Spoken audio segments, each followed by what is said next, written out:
We love talking about local theatre on the show, and the Players Theatre Company have got a great production coming up, Curtains, the smash hit Broadway musical, and I'm delighted to say that three of the cast are with me this afternoon. Ian Skoging, Jenny Hitchcock and Jimmy Allen, all with us. Good afternoon, guys. Hello. Here we are. We are raising the curtain, as it were. I suppose the first thing, Jimmy, is you play Sidney Bernstein, or was it Steen? Did you say Steen? Yeah, we had that discussion when we started doing it. Yeah. We had to come to an agreement. Steen or I can't remember what the agreement was, but we had to come to an agreement. We did come to an agreement, but we don't say it. I know how to say it. Steen or Stein, that is the question, isn't it, really? Anyway, you play Sydney. Tell us the story, first of all. What can we expect from Curtains? It's a classic show within a show, murder mystery musical. So there's this, in the late 1950s, there's a Boston theatre company putting on this show called Robin Hood, which is a Western musical, rewriting the old classic British story of Robin Hood. And on the preview opening night, the leading lady gets murdered. Right. Enter Lieutenant Frank Chaffee. Right. To come and discover who done it. Right. Okay. So you're a detective. I'm the detective. Yeah. But I'm secretly a musical theatre fan as well. So Right. I get very involved in trying to right the wrongs of the show. It reminds me a little bit of that episode of Columbo. I don't know if you remember it. It's funny, I've got a Mac as well. Have you got a And the hat. Because there's that bit in Columbo, and I forget which way, because they only made about 30 Columbos, I think, didn't they? But there's that one where he goes into the theatre, and there's been a murder, obviously, because it's Columbo, and he goes in and he goes, yeah, something's been bothering me, ma'am. And then all of a sudden he looks up and he goes, so tell me about the play you're doing, and he sort of gets involved with the play. I wonder if they might have nicked it from there. I mean, how old is this play? How far does it go? Is it more recent? It's more recent. Right. It's more recent. Was it early 80s? Kander and Ebb, who wrote Chicago and Cabaret. Yeah, of course. So it was towards the end of it was the last show that they wrote together. Yeah? Yep. I can't remember which one of them died just before. Fred Ebb and John Kander, because they wrote New York, didn't they? That's it, yeah. So and it's very, very clever writing. Yeah. There's clues all over the place, but you've got to delve and you've got to pay attention. Yeah. That's great. So you get a bit of all sorts in this, don't we? Jenny, you play Carmen Bernstein. We've got to go down the Stein route. Yeah. I think we do agree. Yeah. Tell me about Carmen. Who's she? Well, Carmen is the producer of the show, and her daughter Bambi is in the cast, and so she basically can't believe that a murder has taken place, and she's suddenly watching her show unfold in front of her eyes and is desperately clutching on straws to keep it going. So Chaffee becomes her best mate by the fact that he wants the show to go on as well. So she uses him to her full advantage. Yeah, it's an interesting one, this, isn't it? Because it's a show about putting on a show. So from an acting point of view, this must be quite interesting, because you're projecting as if you're doing a show, but also you're acting like you're in a show. Yeah, there's songs from the Robin Hood show, and there's songs from Curtains, which is all the cast sort of backstage, and there's a nice bit actually that's right at the start, which is when the curtain call takes place at the end of the first night, and actually the whole cast turn around and do the curtain call towards the back of the stage. So the audience are backstage and see what goes on at the back of the curtain call. So really nice, really clever bit right at the opening part. That must be quite difficult to direct as well, because you've kind of got to make that difference, haven't you? So the audience have got to appreciate that this bit is the bit that's in the show about the show. Yeah, exactly. Yeah, that's quite interesting. Yeah. And I think Julie's done a marvellous job, because she's made it very different, so you can.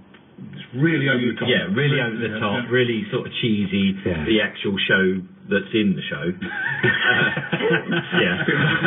And so you can define where you are in the show. It's very defined. Yeah, but it is a balancing act. Yeah. I would imagine it's really fast paced as well. This, isn't it? And because it's such a good comedy, you've got to make sure you deliver your lines well, especially when you're using American accents. Like, you need the audience to be able to hear everything, because if they miss a clue, then they're not going to understand why the killer is the killer. Yes.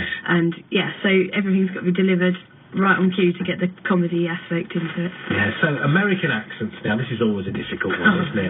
Where are you, I'll start with you, Jimmy, where are you going with the American accent? Generic. A bit. Yeah. It's what came out the first time I did it, and I stuck with it. Yeah. I think most people go for the southern, don't they? No, it's not. I think it's fairly either Southern or New York. Yeah. But I've You've got great tried Boston to accent. get to Boston. You've got this brilliant Boston accent. Is It's it very like good. Boston? It is, yeah. Very Boston. good. Really good. Yeah, Boston. So just try it out, Boston.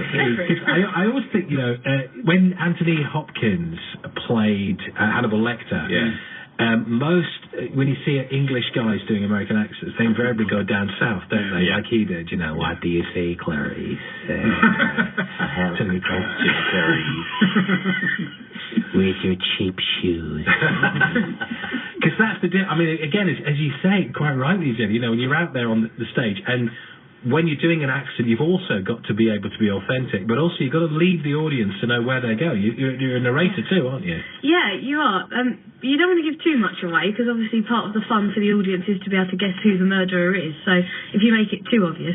But there's a lot of character parts where you lead the audience into thinking it's you, and then, oh no, it might not be you, and so you really end up, there's about 15 proper suspects, isn't it? I mean, the whole cast is suspect, but there's several points in the show you're like, I definitely know who the murderer is now. Oh, no, it can't be, because it's not that. And it's a real mind play. We're making it interactive, Tony, as well. So at half-time, you're going to be able to vote who you think it was that did the murder. So, and our prize is tickets for our next show, Priscilla, Queen of the Desert, which is next year at the Towngate in Basildon. So but every performance you're going to be able to put your guess in a hat at half-time. I love this idea as well. And immersive theatre is really exciting now. There's a lot of different ideas, because of course there are so many productions out there, so all the time you must be thinking to yourself, what can we do next that's a little bit different, that just adds a little bit of something to it? Yeah. Eurobeat was a good hit for us when we did that, because the audience get to vote who they think their favourite act is. Right. So it's nice when you can get the audience involved, because gives them something extra to think about. You always get those in the audience though, where they've got their arms folded. To be entertained, I'm taking part as well. I remember me and my wife went to see Reduced Shakespeare Company, and if you ever go and see those guys, do not sit on the first three front rows, because we're up on stage with them, and these guys are geniuses, aren't they? I mean, they're learning, and we had to do stuff, and I thought, no, I paid good money just to sit here. I'm getting a box next time. Going to get me down from there. Well, you might get attacked by a cat in this one if you're in the front row. Yeah, because we've got our cat that's in there. Well, two cats. Could be Marmite or it could be Minerva, who are appearing with us. Real cats? Yeah, they're real thing. We went to audition. Yeah. So, really? So you've got two cats. Yeah. I remember now, because you came on, didn't you, to talk about the cats? Fun. Yes, that's right. Fantastic. Well, so, what more could you want? You get real cats in the cast. You've got murder mystery. You've got an interactive element to it as well. So I suppose the big question is, where's it playing and when's it on? We're all pointing at each other. It's at the Palace Theatre, 29th of November to the 2nd of December, 7:30 each evening, and the matinee on the Saturday. Brilliant. Well, amazing. It does. It sounds really good. You guys always put on a fantastic production. In fact, here's a little taster.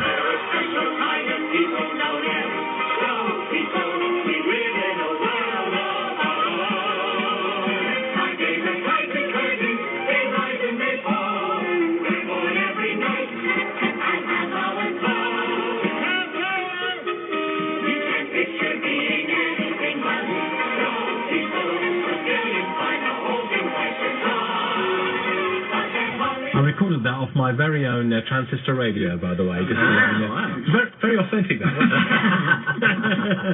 Have a great show, guys. Brilliant. Lovely to see you, as always. If people want to get tickets, by the way, they can book them at Southend Theatres, can't they? Yeah. And also your website as well. They can find more details. Players Theatre Company. Players Theatre Company. I'll tweet out all the details in a second or two. Always great to see you guys. Break a leg. Have a fantastic run. It's good to see you today. Ian.